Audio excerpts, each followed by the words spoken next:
We all know we live in a very difficult world right now, particularly with that cost of living crisis.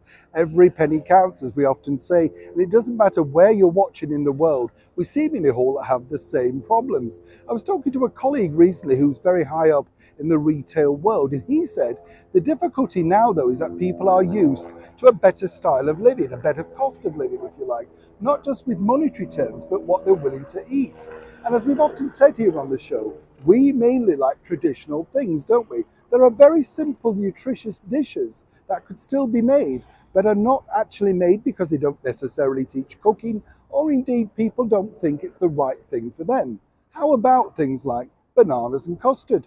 Very filling, very nutritious, a lot of things going for it. And when you also look at certain other dishes that people now just don't think is the right thing, whether that be jelly and ice cream, it's quite a cheap sort of sweet dish, isn't it, to make?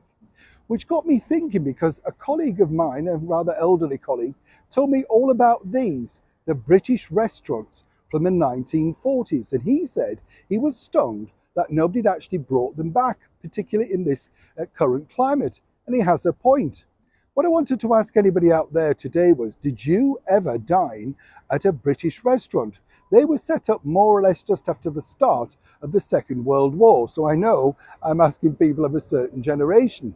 But the idea, when you think about it, would clearly work very well today. For a few pennies, if you've been bombed out or left homeless, you could go and get a hot meal, meet other people, a cup of tea, and really just be looked after, somebody there to make sure that you'd had something nice to eat, something nutritious.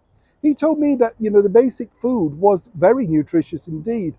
And a lot of the time it would be things that you couldn't necessarily afford at home. At one point, there were over 2,000 British restaurants up and down the United Kingdom, all put out by volunteers, all manned by many volunteers, with a very small sort of subsidiary from the British government, giving some help with food and the cost of running, that sort of stuff. And it's interesting, isn't it? Because when we look at the things that we've done in the past, and you think, well, how did people get through all of these dramas, say, during the Second World War? Well, there you are. They got through it because, of course, people clubbed together, found a way through it, and more importantly, camaraderie.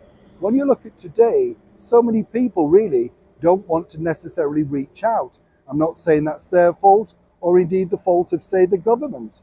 But wouldn't it be great if somebody had the incentive to make sure that all of those terrible people that are going without food, say army veterans who are sadly living on the streets over here in the United Kingdom, not being offered a home when many migrants are, a lot of people find that disgusting.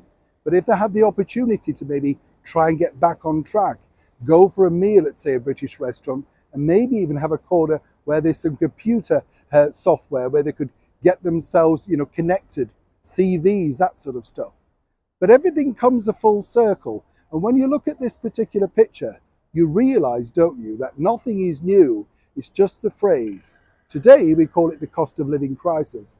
Then, it truly was simply a crisis. You could be homeless without any family left, but because of this, at the British restaurant, the one thing you could be assured was some company, a little bit of comfort, and finally, a hot meal.